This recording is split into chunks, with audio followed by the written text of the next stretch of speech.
RMS civil services में आपका स्वागत है।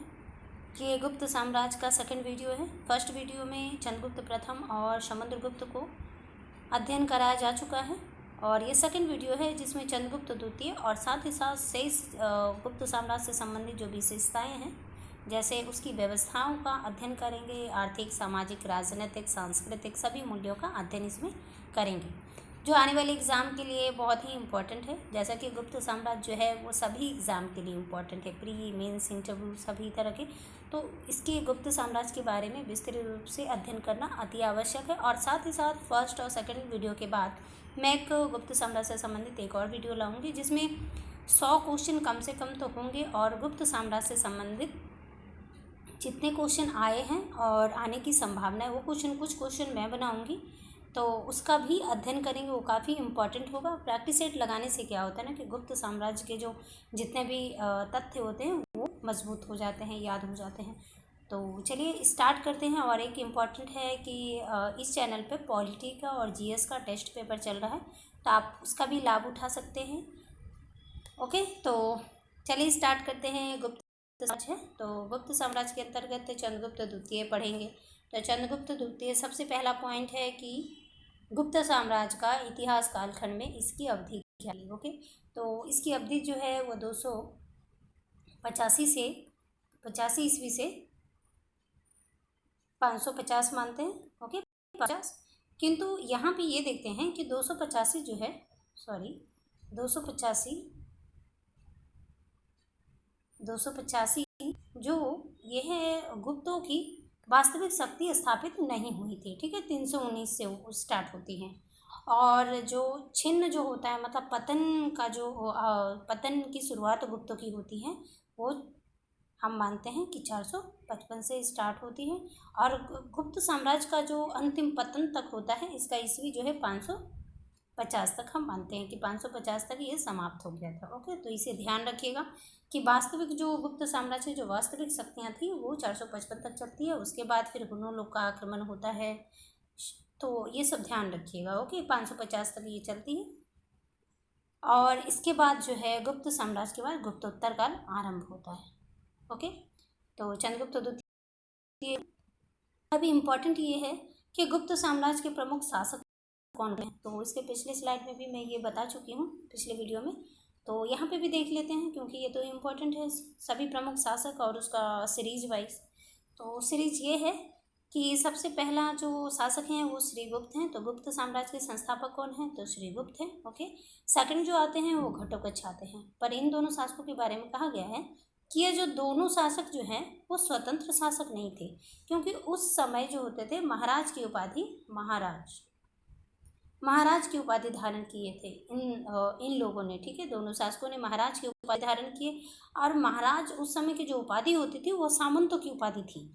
तो इस तथ्य से हम प्रमाणित कर सकते हैं कि ये जो शासक थे वो स्वतंत्र शासक नहीं थे, इनकी कोई राजनीतिक शक्ति स्थापित नहीं थी। ओके, अब यहाँ पे देखते हैं कि चंद्रगुप्त प्रथम होते हैं। चंद्रगुप्त प्रथम है और चंद्रगुप्त प्रथम को गुप्त वंश का वास्तविक संस्थापक कहा जाता है, क्योंकि इन्होंने जो गुप्तों की राजनीतिक शक्ति को स्थापित किया, साम्राज्य का विस्तार किया, वैवाहिक नीति के तहत अपने साम्राज्य का विस्तार किया। तो इनके बारे में आप पढ़ चुके हैं पिछले वीडियो में। देन इसके बाद देखते हैं कि चंद्रगुप्त प्रथम के बाद कौन आते हैं। तो ये समुद्रगुप्त आते हैं। समुद्रगुप्त के बाद चंद्रगुप्त द्वितीय आते हैं। परंतु इन दोनों शासकों के बीच में एक रामगुप्त आते हैं, जो चंद्रगुप्त द्वितीय का छोटा भाई होता है। ठीक है, बड़ा भाई होता है ये रामगुप्त। और इनके बारे में एक कहानी पढ़ेंगे। उसके बाद देखिए कि स्कंदगुप्त और विष्णुगुप्त है। स्कंदगुप्त और विष्णुगुप्त के बीच में बहुत सारे शासक हैं, जैसे कि पूर्वगुप्त हैं, नरसिंहगुप्त है, बालादित्य, कुमारगुप्त द्वितीय हैं, बुधगुप्त हैं, भानुगुप्त हैं, वैन्यगुप्त हैं और कुमार गुप्त तृतीय हैं। इसके बाद जो एक इम्पोर्टेंट क्वेश्चन है कि गुप्त साम्राज्य का अंतिम शासक कौन था। तो ये है अंतिम शासक। तो आप इसे याद कर लीजिएगा, इसे याद कर लीजिएगा और ये सीरीज याद कर लीजिएगा। ये इसका सीरीज याद कीजिए, ये बस ध्यान रखिए और इसका सीरीज याद कर लीजिएगा। तो ये इम्पोर्टेंट है। ओके, चंद्रगुप्त विक्रमादित्य का जो कालखंड है वो 375 से 400 15 ईस्वी। ठीक है, तो ये इनका कालखंड जरूर याद रखेंगे कि इनका कालखंड ये था। ओके,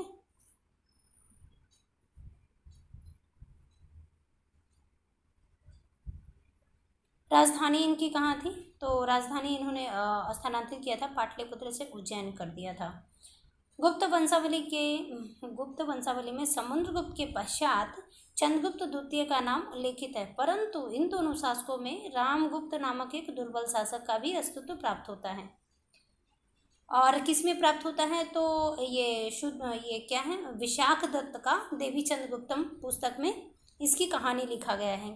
ठीक है, चंद्रगुप्त द्वितीय के शासनकाल में कालक्रम की दृष्टि से मथुरा का स्तंभ लेख, ठीक है, मथुरा का स्तंभ लेख पहला प्रमाणिक गुप्त लेख है जिसमें तिथि का अंकन मिलता है, और इसी से हम पता करते हैं कि गुप्तों का जो शासनकाल था वो क्या था, कितने कालखंड में विभाजित था और किनका किनका शासन था। ओके, तो किससे पता करते हैं? तो मथुरा का स्तंभ लेख, मतलब मथुरा में एक स्तंभ लेख प्राप्त हुआ है, उसी से चंद्रगुप्त द्वितीय के शासनकाल का कालक्रम अध्ययन करते हैं। ओके, अब यहाँ पे देखते हैं वो कहानी क्या था। तो यहाँ पे कहानी है कि विशाख दत्त द्वारा रचित देवी चंद्रगुप्तम, ये पुस्तक याद कीजिएगा कि विशाख दत्त द्वारा रचित देवी चंद्रगुप्तम। विशाख दत्त का कौन सा है एक पुस्तक और? तो मुद्रा राक्षस और देवी चंद्रगुप्तम। देवी चंद्रगुप्तम नाटक में लिखा हुआ है कि समुद्रगुप्त के बाद रामगुप्त गद्दी पर बैठा और वह शकों से पराजित हो गया और उसने अपनी पत्नी ध्रुव देवी को देने को तैयार हो गया। ठीक है, इसमें क्या हुआ कि रामगुप्त का छोटा भाई कौन था? चंद्रगुप्त द्वितीय था। उसने शकों को पराजित किया और रामगुप्त की विधवा से वह विवाह कर लिया। ओके, तो ये कहानी था कि ये समुद्रगुप्त और चंद्रगुप्त द्वितीय के बीच में कौन शासक बने? तो रामगुप्त बने। रामगुप्त कौन था? तो चंद्रगुप्त द्वितीय का बड़ा भाई था। तो इसे आप ध्यान रखिएगा। दिल्ली में कुतुब मीनार के पास खड़े एक लौह स्तंभ, जिसे बोलते हैं मेहरौली का लौह स्तंभ, क्योंकि दिल्ली का एक मेहरौली स्थान है इसलिए इसको बोलते हैं मेहरौली का लौह स्तंभ, पर खुद एक अभिलेख में चंद्र नामक राजा की कीर्ति का वर्णन है। ठीक है, जिसकी पहचान चंद्रगुप्त द्वितीय से की जाती है कि ये जो कीर्ति है चंद्र नामक यहाँ पे उत्कीर्ण है। यहाँ पे देखिए ये लौह स्तंभ है, ये लौह स्तंभ है और ये कुतुब मीनार है। तो इसको तो पता होगा कि कुतुब मीनार का निर्माण किसने किया है? कुतुबुद्दीन ऐबक ने किया है। ओके, तो यहाँ पे क्या है कि ये चंद्र नामक, यहाँ पे चंद्र नामक राजा का कीर्ति का वर्णन किया गया है। ठीक है, तो ऐसा प्रमाणित किया जाता है कि नहीं, ये चंद्र जो हैं ये चंद्रगुप्त द्वितीय हैं। ठीक है, चंद्रगुप्त द्वितीय हैं, उनकी कीर्ति से मिलाकर बताया जाता है कि ये चंद्रगुप्त द्वितीय हैं। उदयगिरी गुहा अभिलेख में भी चंद्रगुप्त द्वितीय की विजयों का उल्लेख किया गया है। ओके, तो इसे आप ध्यान रखिएगा। और ये कहाँ है? कुतुब मीनार कहाँ है? तो दिल्ली में है। मेहरौली का लौह स्तंभ उसके साइड में है। यहाँ पे देख रहे हैं कि ये कुतुब मीनार हो गया और ये मेहरौली का लौह स्तंभ हो गया। तो मेहरौली का लौह स्तंभ क्यों कहते हैं? क्योंकि मेहरौली में है। ओके, नेक्स्ट में देखते हैं, यहाँ पे वैवाहिक संबंध है।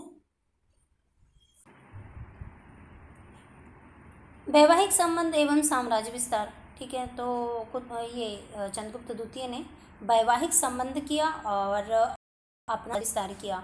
और ये जो वैवाहिक संबंध की जो नीति थी साम्राज्य विस्तार करने की, वो किया तो कुषाणों से सीखा था। कुषाण से क्यों सीखा था? क्योंकि वो उनके सामंत थे। ठीक है, गुप्त जो थे वो कुषाणों के सामंत थे। तो यहाँ पे देखते हैं कि वैवाहिक संबंध कहाँ कहाँ स्थापित किया। तो सबसे पहला जो पॉइंट है कि कुबेर नागा, ठीक है, नाग राजकुमारी कुबेर नागा के साथ, नाग वंश के साथ वैवाहिक संबंध स्थापित किया। तो किसी भी वंश के साथ अगर हम वैवाहिक संबंध स्थापित करते हैं, उसके साथ क्या होता है? मित्रवत संबंध हो जाते हैं और आक्रमण का डर नहीं होता है।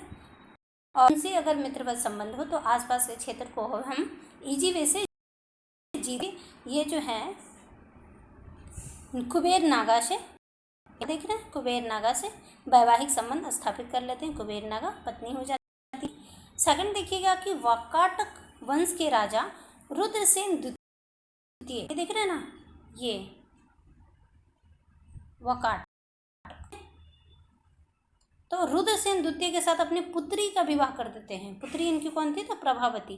प्रभावती का विवाह वाकाटक जो राजा होते हैं वाकाटक वंश के राजा रुद्रसेन द्वितीय से करते थे। अब क्या हो गया कि ये गुप्तों का यहाँ पे शासन है, इनसे भी अच्छा रिलेशन हो गया, इनसे भी अच्छा रिलेशन हो गया, ठीक है। तो दोनों से अच्छा रिलेशन होने के बाद क्या हुआ कि अब जो है कि गुप्तों का जो साम्राज्य था उस पर कोई आक्रमण नहीं कर सकता है, इनके साथ अच्छा रिलेशन हो गया। और यहाँ पे एक चीज़ तथ्य जानने का है कि ये जो प्रभावती हैं, प्रभावती के जो पति होते हैं ये देत कर जाते हैं, ठीक है। ये रुद्रसेन देत कर जाते हैं, प्रभावती के एक पुत्र होते हैं। पुत्र जब होते हैं तो प्रभावती खुद अप्रत्यक्ष रूप से यहाँ पे शासन करती है, ठीक है। संरक्षिका, अपने पुत्र के संरक्षिका के रूप में अपना कार्य करती है। तो ये अपने पिता को सहयोग करती है। इनडायरेक्टली क्या हुआ, इनडायरेक्टली ये हुआ कि चंद्रगुप्त द्वितीय को पश्चिमी क्षेत्र में अपना जो अप्रत्यक्ष शासन था, अच्छा संबंध था, वो यहाँ पे स्थापित करने का मौका मिल गया। तो यहाँ पे वाकाटक राज्य पे चंद्रगुप्त द्वितीय का अप्रत्यक्ष शासन आरंभ हुआ। किसके मतलब किसके थ्रू, तो ये प्रभावती के संबंध में, ठीक है, क्योंकि यहाँ पे प्रभावती शासन करते थे, इनकी बेटियां करती थी। अब तीसरा यहाँ पे देखते हैं कि अपने पुत्र कुमारगुप्त प्रथम का विवाह कदम शासक काकुत्स्थवर्मन की पुत्री से किया। अब कदम शासक कहाँ है भैया, कदम शासक जो है ये यहाँ पे है, यहाँ पे देख रहे हैं ना कदम शासक। अब यहाँ से भी रिलेशन अच्छा हो गया, यहाँ से भी हो गया और यहाँ से भी हो गया। देखिए कि यहाँ पे क्या है कि चंद्रगुप्त द्वितीय का साम्राज्य तो ऐसे भी रिलेशन अच्छा हो गया। उसके बाद क्या होता है, ये सब क्षेत्र तो अपना ही हो जाते हैं इनडायरेक्टली रूप से। उसके बाद क्या होता है, शकों को भी वो पराजित करके ये क्षेत्र को अपना हथिया लेते हैं, ठीक है। तो साम्राज्य विस्तार इन्होंने ऐसे ही किया। एक तो सबसे पहला क्या था, वैवाहिक संबंध स्थापित करके। दूसरा था शक्ति के बल पे सैन्य विजय के आधार पर इन्होंने अपना साम्राज्य विस्तार कर दिया। तो आप ध्यान रखिएगा कि अपना विवाह कहाँ किए, ये नाग राजकुमारी कुबेर नागा से किए, पुत्री का विवाह वाकाटक वंश से किए, मतलब इनका रिलेशन यहाँ पे अच्छा चला। फिर है क्या, कुमारगुप्त वृंद का कदम शासक, यहाँ पे रिलेशन अच्छा हो गया और यहाँ पे हो गया, 3 जगह। वैवाहिक संबंधों के फलस्वरूप मध्य भारत, आपको हम बता चुके हैं कि मध्य भारत वाला क्षेत्र है कौन सा क्षेत्र है, तो इसे आपको तो याद रखना होगा, ये पिछले वीडियो में मैं बता चुकी हूँ। तो मध्य भारत स्थित वाकाटक राज्य पर अप्रत्यक्ष रूप से अपना प्रभाव जमाकर चंद्रगुप्त द्वितीय पश्चिमी मालवा गुजरात पर अपना प्रभुत्व स्थापित कर लिया। जो आपको हम बता चुके हैं कि रुद्रसेन द्वितीय जब मृत्यु हो जाती है तो उनके पुत्र, उनके अल्पवयस्क पुत्र शासन करते हैं और उनकी माँ संरक्षिका रहती है, प्रभावती रहती है, और प्रभावती उनके पुत्री रहती हैं। तो अच्छा रिलेशन हो जाता है, मतलब अप्रत्यक्ष शासन होता है गुप्तों का। इस वजह से चंद्रगुप्त द्वितीय को पश्चिमी समुद्री तट मिल जाता है। व्यापार वाणिज्य के लिए यह जो क्षेत्र होता है ये बहुत ही प्रमुख होता है। देखिए यहाँ पे मैप, यहाँ पे देखिए ये वाला, ये वीरूकच्छ देख रहे हैं, ये वाला क्षेत्र जो होता है ये व्यापारिक दृष्टि से बहुत ही प्रमुख होता है, क्योंकि इसी जो बंदरगाह होते हैं से जो पश्चिमी देशों के साथ व्यापार व्यवसाय संचालित होता है, ठीक है। तो इसे आप ध्यान रखिएगा। तो क्या हो गया कि गुप्तों का यहाँ भी अपना शासन स्थापित हो गया और अपना व्यापार व्यवसाय संचालित करने लगे, ओके। यहाँ पे देखते हैं, अब ये वाला क्षेत्र तो मिल गया। अब देन इसके बाद देखते हैं, इसने मालवा और उसका मुख्य क्षेत्र जो था उज्जैन, उसको समृद्ध बनाया। किसने बनाया, तो चंद्रगुप्त द्वितीय ने बनाया। अब यहाँ पे पॉइंट देखते हैं कि शक विजय किया, चंद्रगुप्त द्वितीय ने शक विजय किया। तो शक विजय किया तो चंद्रगुप्त द्वितीय ने उज्जैनी के अंतिम शक शासक रुद्र सिंह तृतीय हुए, ठीक है। संभवतः शकों पर विजय के उपरांत चंद्रगुप्त द्वितीय ने विक्रम की उपाधि धारण की। तो ये क्वेश्चन आएगा किस पे, विजय के उपरांत विक्रमादित्य की उपाधि धारण की, तो शकों पर विजय के उपरांत। विक्रमादित्य का अर्थ जो होता है वो पराक्रम का सूर्य होता है, ओके। तो इसे आप ध्यान रखिएगा। और यहाँ पे एक इम्पॉर्टेंट तथ्य ये है कि चंद्रगुप्त द्वितीय ने शकों पर विजय के उपलक्ष्य में मालवा क्षेत्र में, क्योंकि मालवा क्षेत्र इनका मिल गया है, तो मालवा क्षेत्र में व्याघ्र शैली की चांदी के सिक्के चलाए। तो ये इंपॉर्टेंट है, इसे आप ध्यान रखिएगा, व्याघ्र शैली के सिक्के चलाए, ओके, मालवा क्षेत्र में। और ये शक विजय हो गया, तो ये मालवा क्षेत्र क्या हो गया, देखिए यहाँ पे ये वाला जो क्षेत्र है ये शक है, ये वाला क्षेत्र जो हो गया अब ये प्राप्त हो गया। तो अब आराम से क्या होगा कि किसी का जो आक्रमण का अब जो डर था वो समाप्त हो गया।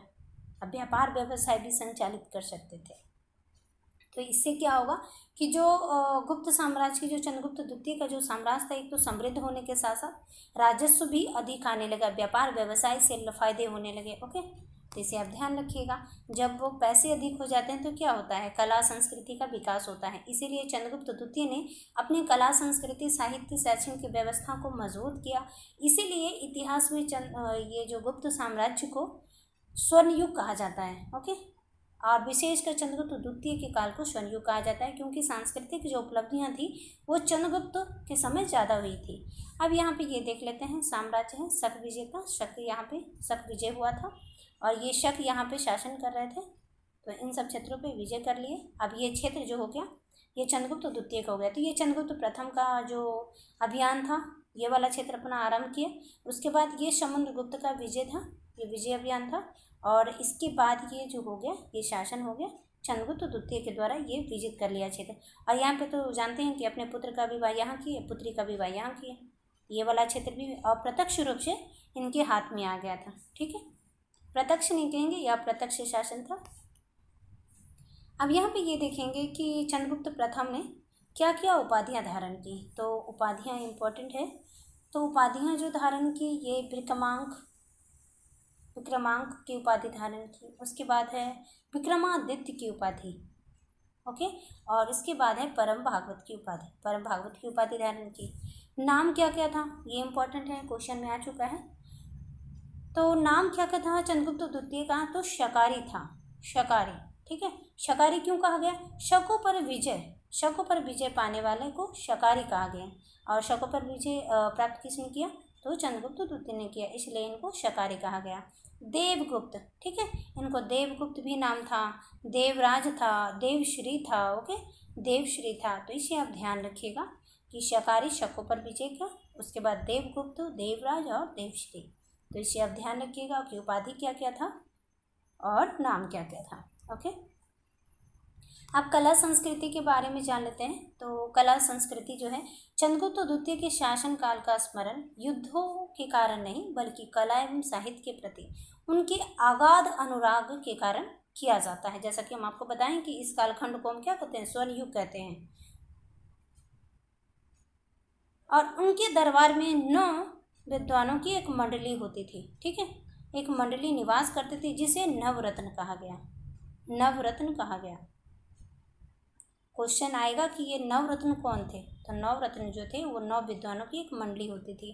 किसके दरबार में, तो चंद्रगुप्त द्वितीय के दरबार में। और ये जो 9 विद्वान होते थे सब अपने अपने क्षेत्र में महारत हासिल किए हुए थे।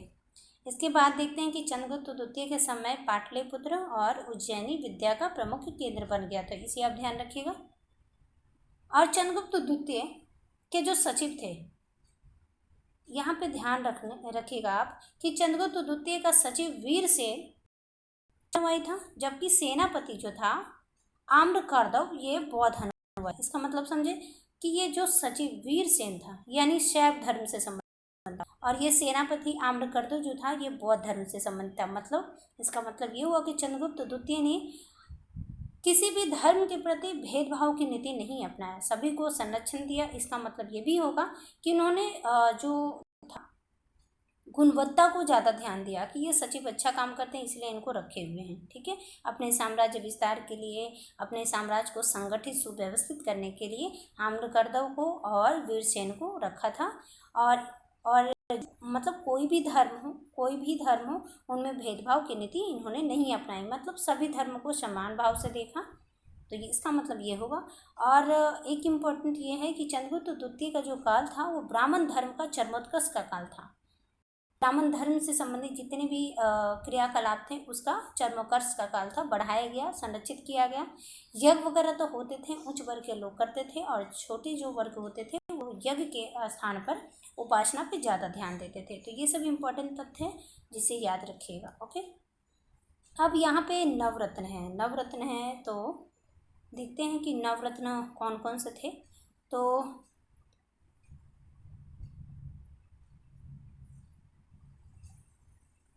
पहला जो नवरत्न है वो कालिदास है, दूसरा है शंकु, तीसरा है अमर सिंह, जिसका अमर सिंह का अमर कोश भी पढ़ते हैं जो इम्पोर्टेंट है इतिहास में।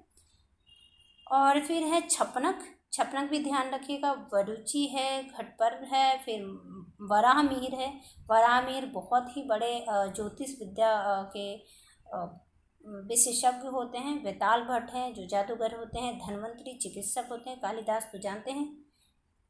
तो ये आप ध्यान रखिएगा कि नवरत्न कौन कौन से थे। ये क्वेश्चन आ चुका है कि ये इनमें से कौन से नवरत्न जो चंद्रगुप्त द्वितीय में शामिल थे और या तो इसमें शामिल नहीं थे। तो आपको इसमें से चुनना है, तो इसे आप पहले ध्यान में रखिएगा कि कौन कौन से शामिल थे। इसके बाद देखते हैं इनके बारे में विशेषता क्या क्या जुड़ी हुई थी। तो सबसे पहला जो है कालिदास के बारे में जानते हैं। ठीक है, तो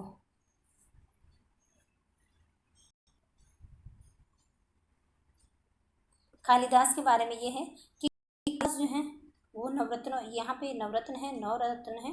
तो ये कालिदास जो है वो नाटक है और काव्य के रचनाकार भी हैं। कालिदास के जो काव्य रचना है क्या है, तो यहाँ पे ऋतु संहार है जो याद कीजिएगा, मेघदूत है, कुमार संभवम है, रघुवंशम है। ओके, रघुवंशम है या रघुवंश जिनको बोलते हैं। और 2-3 जो है वो नाटक है। 3 नाटक कौन कौन से, तो मालविका अग्निमित्रम है। और फिर अभिज्ञान शाकुंतलम है। फिर विक्रमोर्वशीयम है। ठीक है, अबीमा, अबीमा अ से क्या हो गया, अभिज्ञान शाकुंतलम। बी से हो गया विक्रमोर्वशीयम। अब म से जो हो गया, माँ से मालविका अग्निमित्रम। तो इसे आप याद रखिएगा। ओके, और फिर यहाँ पे छपनक के बारे में देख लेते हैं। छपनक जो थे ज्योतिष विद्या से संबंधित थे, ज्योतिष शास्त्र की रचना इन्होंने किया।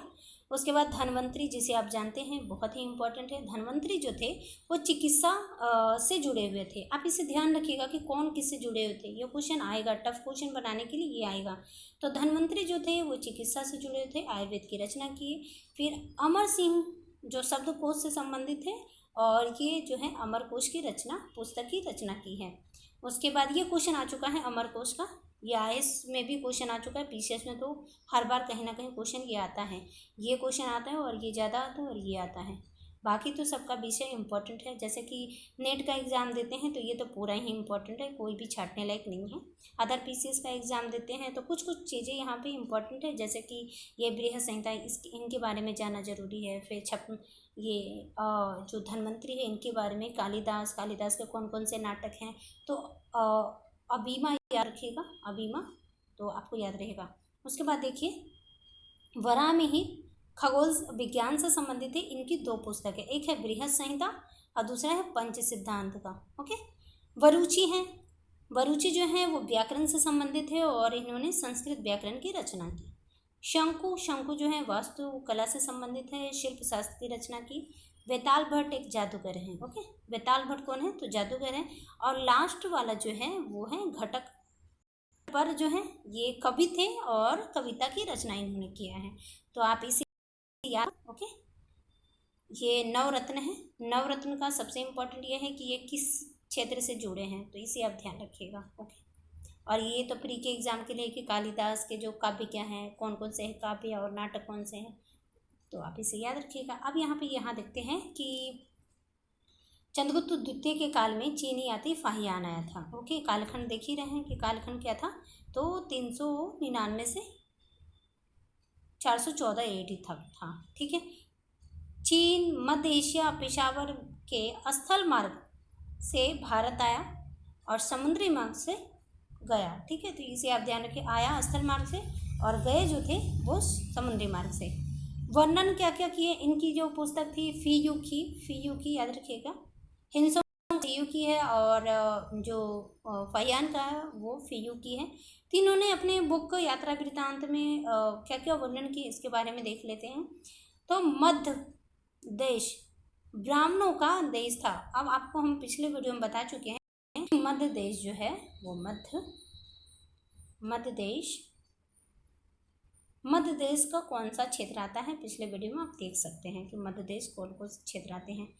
तो मध्य देश ब्राह्मणों का देश था। मृत्यु दंड नहीं दिया जाता था, आर्थिक दंड दिए जाते थे। ठीक है, आर्थिक दंड, ना कि मृत्यु दंड दिया जाता था। मध्य देश के लोग मांस मदिरा का प्रयोग नहीं करते थे, किंतु यहाँ अपवाद है कि चांडाल जो थे, अभिजात वर्ग, चांडाल निम्न जाति के वर्ग थे। बताओ, बहुत ही निम्न नहीं बोलेंगे, अंत्यज जाति के, बहुत ही अंत्यज, छुआछूत वाले जो जात होते थे वो होते थे अंत्यज।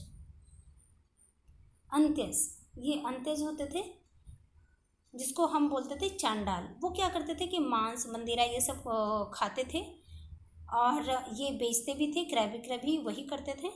और क्रय विक्रय में कौड़ियों का प्रयोग किया जाता था। ये ध्यान रखिए कि गुप्त काल में जो क्रय विक्रय होता था वो कौड़ियों का प्रयोग होता था। उसने पवित्र बौद्ध स्थानों की यात्रा किया। कौन किया? तो फाहियान ने किया। और चीनी ग्रंथों में भारत को इंतु कहा गया। इंतु, ये इंपॉर्टेंट है, याद रखिएगा, इंतु कहा गया, इंतु। ओके, तो आप इसे ध्यान रखिएगा कि ये कब आए हैं। 399 से 414 AD तक रहे हैं। अब सेकंड जो है वो कुमारगुप्त प्रथम है या महेंद्रादित्य, जिनके पिता जो है कदम के शासक की पुत्री से विवाह कर दिए थे। यानी कि कदम के साथ अच्छा रिलेशन था। कदम का शासन कहाँ था? तो कर्नाटक क्षेत्र में था। और कुमारगुप्त प्रथम को महेंद्रादित्य कहा जाता है, और इनका जो कालखंड था वो 415 से 455 AD तक चलता है। वास्तविक जो शासन होता है वो 455 तक चलता है, उसके बाद अवसान शुरू होता है। ठीक है, तो आप इसे ध्यान रखिएगा। तो उत्तराधिकारी किसके थे? अब यहाँ पे इम्पोर्टेंट है कि ये उत्तराधिकारी किसके थे? तो चंद्रगुप्त द्वितीय के थे। शासनकाल की जानकारी, जैसे कुमारगुप्त के बारे में जानकारी क्या क्या मिलती है शासनकाल की जानकारी, तो सबसे पहले है बिलसड़ अभिलेख। ठीक है, बिलसड़ अभिलेख। दूसरा है मंदसौर अभिलेख। तीसरा है करम डंडा अभिलेख। ओके, बिलसड़ अभिलेख, मंदसौर अभिलेख और करंडा अभिलेख। ठीक है, तो मंदसौर अभिलेख के बारे में है कि यह जो अभिलेख है सुव्यवस्थित है, जो कुमारगुप्त के बारे में अच्छे से जानकारी देता है। और ये जो प्रशस्ति है, प्रशस्ति का मतलब क्या होता है आप होनी चाहिए, क्योंकि हम पिछले वीडियो में बता चुके हैं। प्रशस्ति मतलब होता है कि राजा की प्रशंसा में लिखा गया। ठीक है, राजा के प्रशंसा में दिया गया जो लेख होता है वो प्रशस्ति लेख होता है। तो प्रशस्ति के रूप में जिसका वर्णन किसने किया? तो वत्स भट्टी ने किया। ये इम्पोर्टेंट है। ठीक है, मंदसौर अभिलेख के जो रचनाकार है कौन है? वत्स भट्टी ने किया, ये याद रखिएगा। ठीक है, उसके बाद देखते हैं कि कुमारगुप्त के पूर्व एक और शासक का नाम आता है ध्रुव देवी का पुत्र। अब यहाँ पे ये क्वेश्चन आएगा कि ध्रुव देवी के पुत्र कौन थे? तो रामगुप्त और ध्रुव देवी के जो उनके पुत्र थे वो गोविंद गुप्त थे। रामगुप्त और ध्रुव देवी के जो पुत्र हुए वो गोविंद गुप्त हुए। और ये जो कुमारगुप्त जो प्रथम हुए चंद्रगुप्त द्वितीय के पुत्र थे। ठीक है, और ये क्या जो है ना, ये विवादास्पद विषय है, क्योंकि इनके बारे में कोई तथ्यात्मक जानकारी हमें प्राप्त नहीं होती है। तो बस हम थोड़ा ध्यान रखेंगे कि गोविंद गुप्त कौन था, तो याद रखेंगे थोड़ा। ठीक है, कुमारगुप्त के समय सर्वाधिक गुप्तकालीन अभिलेख प्राप्त, तो आप इसे ध्यान रखिएगा। क्वेश्चन ये आएगा कि कौन से गुप्त शासक के समय सर्वाधिक गुप्तकालीन अभिलेख प्राप्त हुए हैं? तो किसके काल में? तो कुमारगुप्त प्रथम। अगर कुमारगुप्त ना रहे तो महेंद्रादित्य होगा। ओके, तो ध्यान रखिए। देन आगे चलते हैं। अब इनके सिक्के के बारे में जान लेते हैं, कुछ सिक्के में क्या क्या था। तो सबसे पहले कि मध्य भारत में रजत किसको कहते हैं? तो चांदी को कहते हैं। तो रजत सिक्कों का प्रचलन इसी के काल में क्या? महेंद्रादित्य के काल में, कुमारगुप्त प्रथम के काल में। कुमारगुप्त के मुद्राओं पर गरुड़ एवं मयूर की आकृति उत्कीर्ण है। ठीक है, इनके सिक्कों पर। तो क्वेश्चन ये आएगा कि किन के सिक्कों पर गरुड़ एवं मयूर की आकृति उत्कीर्ण है? तो किसके? तो महेंद्रादित्य के। फिर तीसरा देखते हैं कि कुमारगुप्त के सिक्कों से पता चलता है कि उसने अश्वमेध कराया था। अश्वमेध। ठीक है, ये ध्यान रखिएगा, अश्वमेध कराया था। और इसके बाद देखते हैं कि चंद्रगुप्त ये मुद्रा के मुख भाग पर खिलाते हुए राजा की आकृति और पृष्ठ भाग पर आसीन कार्तिकेय की। तो इम्पोर्टेंट यहाँ पे ये है कि मयूर की आकृति और कार्तिकेय की आकृति किससे मिलते हैं? तो कुमारगुप्त प्रथम के सिक्कों पर। तो ये तथ्य जो है वो ध्यान रखिएगा। ठीक है, ओके। अब देखते हैं कि इन्होंने कौन कौन सी उपाधि धारण की और इनके कार्य क्या क्या थे।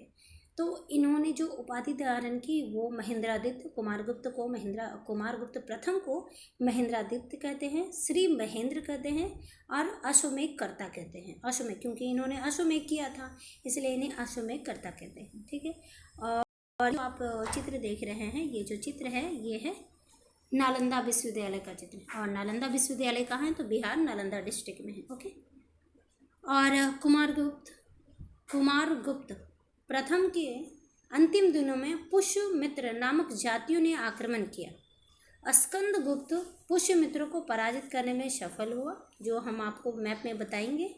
कुमारगुप्त प्रथम ने नालंदा विश्वविद्यालय की स्थापना करवाई। ये यहाँ पे चित्र देखते हैं, नालंदा विश्वविद्यालय की स्थापना कराई। नालंदा विश्वविद्यालय को ऑक्सफोर्ड ऑफ महायान कहा गया। तो क्वेश्चन यहाँ पे ये आएगा कि जो नालंदा विश्वविद्यालय था वो किस धर्म से जुड़ा हुआ था। ठीक है, तो किस धर्म से जुड़ा हुआ था, बौद्ध धर्म से जुड़ा हुआ था, और किस शाखा से, तो शाखा जो था वो महायान शाखा था। ओके, महायान शाखा था, और ये कहाँ है, नालंदा विश्वविद्यालय तो नालंदा डिस्ट्रिक्ट में है, बिहार में। ओके, और इस नालंदा विश्वविद्यालय में जल घड़ी का निर्माण कराया था। ओके, ये इम्पोर्टेंट है कि जल घड़ी का निर्माण कराया था। मतलब जल घड़ी ये होता है कि दिशा, मतलब कि उस टाइम को जानने के लिए यहाँ पे स्थापित कराया था, तो इसे आप याद रखिएगा। ओके, ऑक्सफोर्ड ऑफ महायान किसे कहा जाता है, तो नालंदा विश्वविद्यालय को। और नालंदा विश्वविद्यालय को किसने नष्ट कराया, तो किसने नष्ट कराया, तो बख्तियार खिलजी ने करवाया, तो इसे आप याद रखिएगा। अगला जो शासक हैं ये हैं स्कंदगुप्त। स्कंदगुप्त का जो कालखंड है सबसे इम्पोर्टेंट है कि 455 से 467 ईस्वी। ओके, 455 से 467 एडी है, तो आप इसे सबसे पहले याद रखिएगा ईस्वी को। और उत्तराधिकारी किसके थे, तो उत्तराधिकारी जो थे, पुत्र जो थे किसके थे, तो कुमारगुप्त के पुत्र थे। और भीतरी स्तंभ लेख याद रखिएगा, भीतरी स्तंभ लेख के अनुसार प्रथम हून आक्रमण स्कंदगुप्त के काल में हुआ। तो क्वेश्चन ये आएगा कि किस गुप्तकालीन शासक के काल में प्रथम हून आक्रमण हुआ, तो किसके काल में हुआ, स्कंदगुप्त के काल में हुआ। और ये जो तथ्य हैं कि प्रथम हून आक्रमण हुआ, ये किस स्तंभ लेख में है, तो भीतरी स्तंभ लेख में। ठीक है, भीतरी स्तंभ लेख में हूनों के आक्रमण का जानकारी प्राप्त होती है। और सेकंड जो है जूनागढ़ अभिलेख, हूनों के आक्रमण को विफल करने की जानकारी होती है, और हूनों को मलेच्छ कहा गया। ठीक है, ये याद रखिएगा कि हूनों को क्या कहा गया, तो मलेच्छ कहा गया। क्वेश्चन ये है कि मलेच्छ कौन थे, तो हून थे, बाह्य जाति थे, जनजाति थी, ये सब ध्यान रखिएगा, बाह्य जाति थे। अब हून यहाँ पे देख लेते हैं कि हून कौन थे। तो हून जो थे, हून राज्य फारस से खोतान तक फैला हुआ था, जिसका मुख्य जो राजधानी थी वो अफगानिस्तान के बमियान में थी। अब बमियान आपको मैं जो अगला जो वीडियो होगा, नेक्स्ट वीडियो गुप्तोत्तर काल, उसमें बताऊंगी कि बमियान किस लिए प्रसिद्ध था। ओके, प्रथम हून आक्रमण खुशनवाज के नेतृत्व में स्कंदगुप्त के काल में हुआ। तो ये इम्पोर्टेंट है कि प्रथम हून आक्रमण किसके काल में हुआ, स्कंदगुप्त के काल में। जानकारी किससे मिलती है, तो भीतरी स्तंभ लेख से। और किसके नेतृत्व में, क्वेश्चन ये आएगा कि किसके नेतृत्व में, तो खुशनवाज के नेतृत्व में। ये इंपॉर्टेंट है, खुशनवाज के नेतृत्व में। तोरमान और मिहिर कुल प्रसिद्ध हून शासक थे। देखिए क्वेश्चन ये आएगा, ये इंपॉर्टेंट क्वेश्चन है कि तोरमान और मिहिर कुल कौन थे। तो ये यहाँ पे क्वेश्चन ये भी आ सकता है कि ये शक थे, ये कुषाण थे, ये हिंद यूनानी थे। तो ये कौन थे, ये जो थे ये हून थे। तोरमान और मिहिर कुल प्रसिद्ध हून शासक थे। तो बस ये नाम याद रखिएगा कि मिहिर कुल बहुत ही इंपॉर्टेंट है, तोरमान और मिहिर कुल विशेषकर। मिहिर कुल को बौद्ध धर्म से घृणा करने वाला मूर्ति भंजक कहा गया, क्योंकि ये बौद्ध धर्म से बहुत ही नफरत करते थे। हम बहुत सारे जो बौद्ध धर्म से संबंधित जो मूर्तियाँ होती थी उसको तोड़ दिया गया, तो मतलब इसके द्वारा तोड़ा गया, इसलिए इसे मूर्ति भंजक कहा गया। ठीक है, तो मूर्ति भंजक किस हून शासक को कहा गया, तो मिहिर कुल को कहा गया, इसलिए मिहिर कुल इतना फेमस हुआ है। हून कहाँ थे, ठीक है, हून कहाँ थे, तो यहाँ पे मैप के थ्रू हम देख लेते हैं। यहाँ पे कहाँ थे, यहाँ पे देखिए हून का यहाँ पे जमगढ़ था। ओके, हम यहाँ थे, बोलंतरा यहाँ थे, यहाँ से क्रॉस वो करते थे तक्षशिला, देखें तक्षशिला यहाँ पे है। और पाटलिपुत्र यहाँ पे है। और ये जो पुष्यमित्रों का जो विद्रोह हम आपको बताए थे, ये देखिए मालवा क्षेत्र में था, ये क्षेत्र था मालवा क्षेत्र में। हाँ, वाकाटक तो बता चुके हैं आप ही, ये अर्जुनायन ही ये है, तो आप इसे ध्यान रखिएगा। यहाँ पे हून का आक्रमण यहाँ पे से होता है, ठीक है। यहाँ पे देखिए जूनागढ़ अभिलेख के अनुसार स्कंदगुप्त ने सुदर्शन झील का पुनरुद्धार करा है। यहाँ पे सुदर्शन झील होगा यहाँ पे, ठीक है। सुदर्शन झील, यहाँ पे सुदर्शन झील का पुनरुद्धार कराया। वहाँ का गवर्नर पर्णदत्त का पुत्र कौन था? चक्रपालिक से करवाया, ठीक है। तो सुदर्शन झील का जो निर्माण किसने कराया? चक्रपालिक ने कराया। चक्रपालिक वहाँ का जो उसका पुत्र चक्रपालिक ने कराया। इस झील के किनारे एक विष्णु मंदिर का भी निर्माण कराया। पुष्यगुप्त ने वृषभ शैली के नए सिक्के जारी किए। ये इंपॉर्टेंट है कि स्कंदगुप्त ने वृषभ शैली के नए सिक्के जारी किए। और स्कंदगुप्त ने 466 AD में, ठीक है, ईस्वी में चीनी सम्राट शोंग को दरबार में एक राजदूत भेजा, ठीक है। शोंग के दरबार में, यहाँ पे चीन था, ठीक है, इसके दरबार में एक अपना राजदूत भेजा। तो है कि कौन से गुप्त शासक थे जिसने चीनी सम्राट शोंग के दरबार में अपना एक राजदूत भेजा? तो स्कंदगुप्त थे। नया नया इनोवेशन करने लगे थे, ठीक है। और इन्हीं के समय हुनों का आक्रमण होता है और स्कंदगुप्त हुनों पर विजय प्राप्त करते हैं। और हुनों में कौन कौन? तोगुरमान शासक और मिहिरकुल प्रमुख शासक होते हैं, ओके। और यहाँ पे ये है कि स्कंदगुप्त ने सुदर्शन झील का पुनरुद्धार कराया। तो एक तथ्य और याद बता देती हूँ कि सुदर्शन झील से कौन कौन से लोग संबंधित थे। जैसे कि चंद्रगुप्त मौर्य के समय यहाँ पे देखिए, यहाँ पे ये होगा, यहाँ पे ये वाला क्षेत्र सौराष्ट्र देख रहे हैं, यहाँ पे सुदर्शन झील का निर्माण किया था। तो यहाँ पे देखिए कि स्कंदगुप्त के जो काल में ये पर्णदत्त गवर्नर होता है, उनके पुत्र चक्रपालिक के द्वारा निर्माण कराया जाता है। और तो मौर्य में मैं चली गई हूँ, मौर्य शासक। तो चंद्रगुप्त मौर्य के समय पुष्यमित्र वैश्य के द्वारा, क्योंकि जो मौर्य का शासन यहाँ पे रहता है, ठीक है, तो यहाँ के गवर्नर होते हैं चंद्रगुप्त मौर्य के समय पुष्यमित्र वैश्य, उसके द्वारा सुदर्शन झील का निर्माण कराया जाता है। अब अशोक की बात करते हैं, तो अशोक के समय जो है वो तुशास्प वहाँ का गवर्नर होता है और उसका पुनर्निर्माण करता है, ठीक है। और जो रुद्रदामन, ठीक है, रुद्रदामन के समय जो शासक होते हैं, ये बाहरी शासक हैं। तो रुद्रदामन के समय वहाँ का यहाँ का विशाख शासक होते हैं, विशाख गवर्नर होते हैं, उसके थ्रू सुदर्शन झील का पुनर्निर्माण कराते हैं। और चौथा जो पॉइंट हो गया कि स्कंदगुप्त भी इससे जुड़े हैं। तो सुदर्शन झील का एक इतिहास है जो याद करना है कि निर्माण किसने कराया है। तो निर्माण चंद्रगुप्त मौर्य के समय पुष्यमित्र वैश्य के द्वारा कराया गया। तो ये तथ्य आप याद रखिएगा, ओके। अब है यहाँ पे कि लास्ट शासक है अन्य शासक में कि स्कंदगुप्त के पश्चात पुष्यगुप्त, नरसिंहगुप्त, बालादित्य, कुमारगुप्त द्वितीय, बुधगुप्त, भानुगुप्त, वैन्यगुप्त, कुमारगुप्त तृतीय और विष्णुगुप्त तृतीय, ठीक है। विष्णुगुप्त तृतीय ये अंतिम शासक थे। गुप्तों का शासन 550 ईस्वी तक चलता है, ठीक है, 550 ईस्वी तक चलता है, परंतु इनकी जो शक्ति होती है वो पहले ही हो जाती है। आप देखते हैं कि 455 तक इनका शासन वास्तविक रूप से धीरे धीरे वो पतनशील हो जाता है, तो आप इसे ध्यान रखिएगा। अब यहाँ पे तथ्य ये है कि इन सब शासकों के बारे में देख लेते हैं कि बुधगुप्त, ठीक है,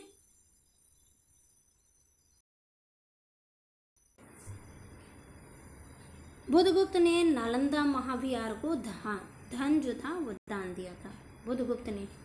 तो नालंदा महाविहार किससे जुड़े थे? तो ये कुमारगुप्त और ये बुधगुप्त जुड़े हुए हैं। नरसिंहगुप्त ने हून, नरेश, मिहिर कुल को पराजित किया था, तो ये इम्पोर्टेंट है। फिर भानुगुप्त के एरन अभिलेख, ठीक, भानुगुप्त के एरन अभिलेख जो 510 ईस्वी में सती प्रथा का पहला अभिलेखीय प्रमाण मिलता है। तो क्वेश्चन ये इम्पोर्टेंट है, आप इसे ध्यान रखें भानुगुप्त के एरन अभिलेख में, ठीक है, सती प्रथा का पहला अभिलेखीय प्रमाण मिलता है। और कब मिलता है? तो 510 ईस्वी में मिलता है, इसीलिए बोलते हैं ये गुप्तकालीन सती प्रथा का अभिलेखीय प्रमाण है।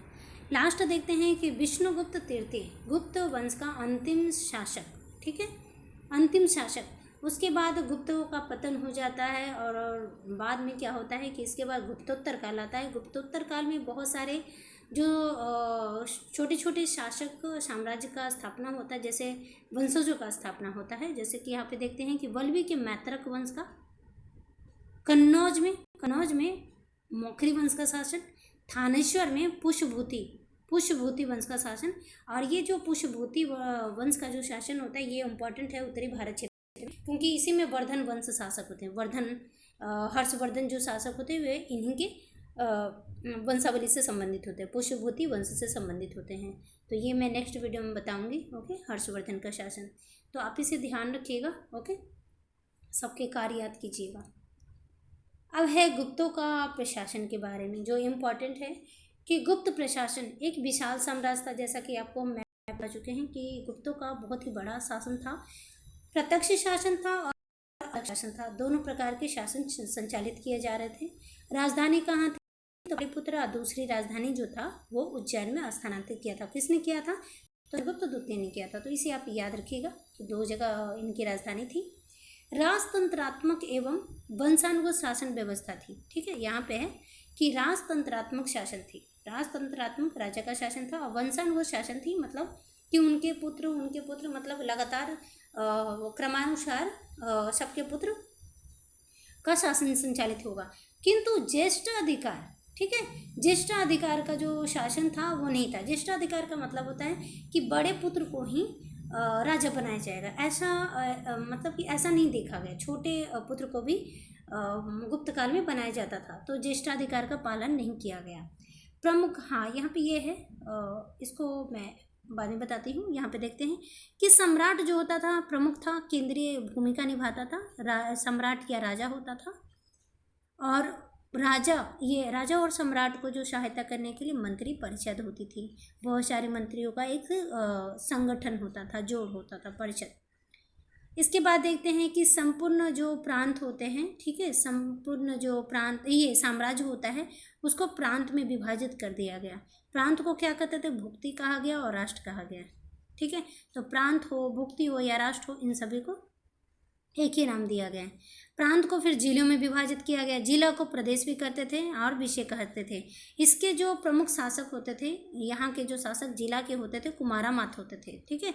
इनको आधुनिक काल में जो एक इतिहासकार है, नाम याद नहीं है, तो कुमारा मात्य को IAS ऑफिसर का दर्जा देते थे कि IAS ऑफिसर की तरह गुप्त काल में कार्य करते थे, जिस तरीके से आधुनिक काल में कार्य करते हैं।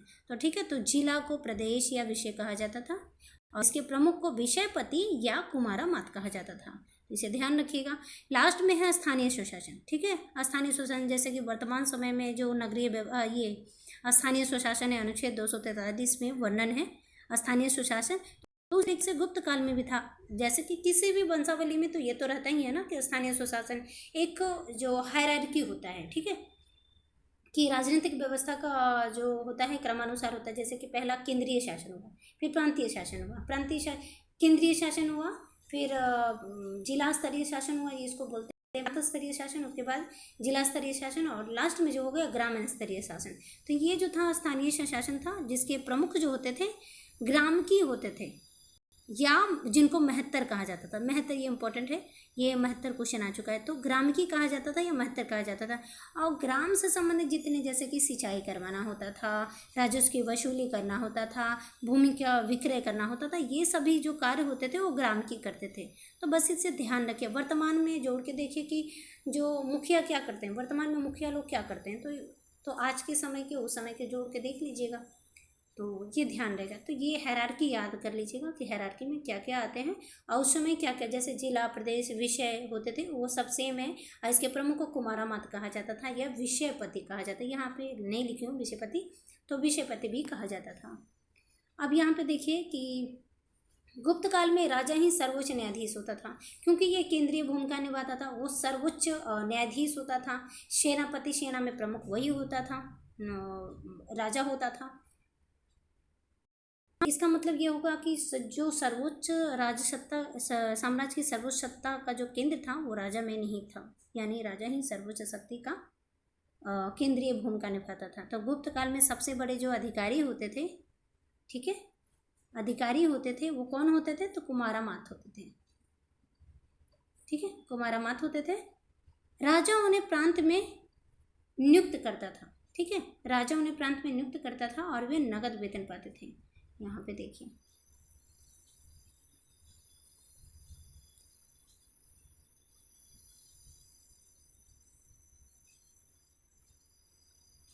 ये जो कुमारामात होगा ये यहाँ पे होगा, सॉरी यहाँ टाइपिंग मिस्टेक हो गया, ये यहाँ पे होगा, ठीक है। ये प्रांत के कुमारामात प्रांत के होते थे। अल्टेकर महोदय एक इतिहासकार है। अल्टेकर महोदय का मत है कि कुमारामात आधुनिक आईएएस वर्ग के पदाधिकारी की भांति थे। कुमारामात प्रांतीय पदाधिकारी होते थे, प्रांत में होते थे, जो स्थानीय प्रशासन तथा केंद्र के बीच कड़ी का काम करते थे, क्योंकि वे प्रांत में नियुक्त होते थे, ठीक है। यहाँ पे देख लीजिए, ये प्रांत में नियुक्त होते थे और यहाँ के जो होते थे विषयपति प्रमुख होते थे, ठीक है, ये विषयपति प्रमुख होते थे। और यहाँ के प्रांत के जो प्रमुख, प्रांत भुक्ति राष्ट्र प्रांत के जो प्रमुख होते थे कुमारामात होते, ठीक है। तो आप इसे ध्यान रखिएगा। और अल्टेकर महोदय एक इतिहासकार हैं जिन्होंने कहा कि अमात्य जो होते थे वो आधुनिक आईएएस वर्गीय पदाधिकारी होते थे, जो स्थानीय प्रशासन और केंद्र के बीच कड़ी का काम करते थे। यहाँ पे देखिए कि जो प्रमुख अधिकारी, यहाँ पे देख लीजिएगा कौन कौन से अधिकार थे। जैसे कि समुद्रगुप्त के समय समुद्रगुप्त के संधि विग्रहिक जो थे वो हरिसेन थे, ठीक है, हरिसेन थे। और चंद्रगुप्त द्वितीय के जो संधि विग्रहिक थे, ये संधि विग्रहिक का एक पद होता था, ठीक है, वीरसेन होते थे। चंद्रगुप्त द्वितीय का संधि विग्रहिक वीरसेन थे। चंद्रगुप्त द्वितीय का जो मंत्री थे वो शिखर स्वामी थे, ठीक है, शिखर स्वामी। चंद्रगुप्त और कुमारगुप्त का मंत्री पृथ्वीसेन, और अस्कंदगुप्त का जो मंत्री होता था वो पन्नदत्त या चक्रपालिक होता था, ठीक है, पन्नदत्त एवं चक्रपालिक। पन्नदत्त का जो पुत्र होता था ये चक्रपालिक है, जो हम पढ़े हैं कि सुदर्शन झील का निर्माण करवाए थे ये। एक अधिकारी, यहाँ पे इंपॉर्टेंट तथ्य ये है, कॉन्सेप्ट बेस्ड क्वेश्चन इसी से बनेगा कि एक अधिकारी एक साथ अनेक पद धारण करते थे। तो क्वेश्चन ये है कि क्या गुप्त काल में एक अधिकारी अनेक पद धारण करते थे? तो हाँ, अनेक पद धारण करते थे, अधिकारी एक साथ अनेक पद धारण करते थे। और जो पद होता था वो वंशानुगत आधार पर धारण करते थे, ठीक है, कि अगर पिता डेथ कर गए तो पुत्र आ गए, पुत्र अगर डेथ कर गए तो उनके पुत्र आ गए, तो ऐसा वंशानुगत शासन था। इसका मतलब वंशानुगत शासन में क्या था कि प्रगतिशीलता का अभाव होता है, किसी भी व्यवस्था का वो जो गतिशीलता होती है, विकास होता है, वो रुक सा जाता है वंशानुगत में, क्योंकि ये जरूरी थोड़ी है कि पिता अगर योग हो तो पुत्र भी योग हो, ऐसा नहीं होता, ठीक है। तो इसे आप ध्यान रखिएगा। अब यहाँ पे देख लेते हैं कि गुप्तकालीन अधिकारी एवं उसके विभाग। तो यहाँ पे है, इम्पॉर्टेंट है, इसे आप याद कीजिएगा। मिलान करने के लिए यह क्वेश्चन पीसीएस में भी आ चुका है और आईएएस में पहले क्वेश्चन आया था, ओके। तो यहाँ पे देखिए कि महाबलाधिकृत, और नेट के लिए तो ये तो बहुत ही इंपॉर्टेंट है, सब स्लाइड ही बहुत इंपॉर्टेंट है। महाबलाधिकृत को कहते थे सेनापति, ओके, ये सेनापति होता थे। महादंड नायक, दंड कौन देगा, ठीक है, तो न्यायाधीश देंगे, तो महादंड नायक। संधि विग्रहिक, जो अभी आपको बता रहे थे, संधि विग्रहिक मतलब युद्ध एवं शांति का मंत्री, ये क्वेश्चन आ चुका है। संधि विग्रहिक युद्ध एवं शांति का मंत्री।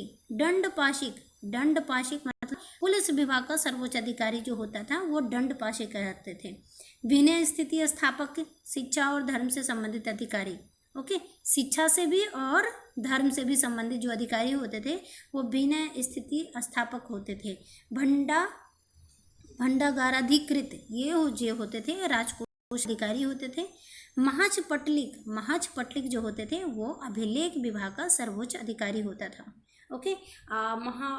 प्रतिहार जो होता था राज प्रशासन से संबंधित विषयों को देखरेख करने वाला अधिकारी, ओके। तो इसमें जो तथ्य, जैसे कि ये इम्पॉर्टेंट है, ये वाला पूरा पॉइंट जो है वो जो नेट जेआरएफ दे रहे हैं एग्जाम, ये तो पूरा इंपॉर्टेंट है, सब याद कर लीजिएगा। पर पीसीएस के लिए ये सब कुछ क्वेश्चन आ चुके हैं, जैसे संधि विग्रहिक आ चुके हैं और विनय स्थिति स्थापक आ चुके हैं, महज पटलिक आ चुके हैं, तो ये सब क्वेश्चन आ चुके हैं, याद कर लीजिएगा। और ये सब तो आपको याद रहेगा कि महाबल आदि के बल जिसमें होगा तो वो सेनापति, दंड कौन देगा, न्यायाधीश होगा। संधि विग्रह की कन्फ्यूजन वाला है कि युद्ध और शांति का मंत्री, तो अभिनय स्थिति स्थापकी, धर्म और शिक्षा और धर्म से संबंधित अधिकारी, तो आप इसे ध्यान रखें। ओके, अब यहाँ पे देखते हैं कि प्रांत का विभाजन जिलों में किया गया। ठीक है, जिलों में किया गया, जिसके प्रधान जो होते थे विषयपति या कुमारामात कहलाते थे। अब यहाँ पे देखिए, यहाँ पे एक पॉइंट यहाँ पे है कि ये जो कुमारामात होते थे, कुमारामात, ठीक है, यहाँ प्रांत का विभाजन जिलों में किया गया। प्रांत के जो होते थे वो कुमारामात होते थे और जिलों का जो प्रमुख होते थे वो है विषयपति होते थे। तो आप इसे ध्यान रखिएगा, जिलों का विषयपति होते थे, प्रांतों का कुमारामात होते थे। ओके, जिला स्तर पर एक जिला परिषद होती थी, साथ ही प्रत्येक नगर परिषद के लिए एक नगर परिषद होती थी। ठीक है, प्रत्येक नगर के लिए एक नगर परिषद होती थी और उसमें से हम कहते हैं कि क्षेत्रीय व्यावसायिक समूह की प्रधानता थी। जैसे कि नगर परिषद में, नगर में बहुत सारे नगर थे, गुप्त काल में बहुत सारे नगर थे, तो नगर में ही बहुत सारे क्षेत्रीय व्यावसायिक समूह होते थे, वो अपना कार्य करते थे, व्यापार व्यवसाय करते थे। क्योंकि जो मौर्योत्तर काल में श्रेणी बहुत ज़्यादा थी, व्यापार व्यवसाय बहुत संचालित होती थी, तो श्रेणियाँ स्वतंत्र होकर अपने कार्य करती थी और क्षेत्रीय अपनी अपनी जो श्रेणियाँ होती थी, श्रेणी मतलब क्या हो गया, व्यापारिक समूह हो गया, व्यापारिक समूह को श्रेणियाँ कहा गया, तो अपने अपना क्षेत्रीय समूह होते थे। जैसे कि मंदसौर अभिलेख में रेशम श्रेणी समूह का वर्णन किया गया है, तो हम देख सकते हैं। तो गुप्त काल में भी व्यापार व्यवसाय संचालित थे। ठीक है, तो इस वजह से जो गुप्त काल में क्षेत्रीय व्यावसायिक समूह ज़्यादा थे। और प्रमुख परिषद, तो प्रमुख परिषद मतलब इसमें क्वेश्चन ये चारों इम्पोर्टेंट है। ओके, इसे इग्नोर मत कीजिएगा।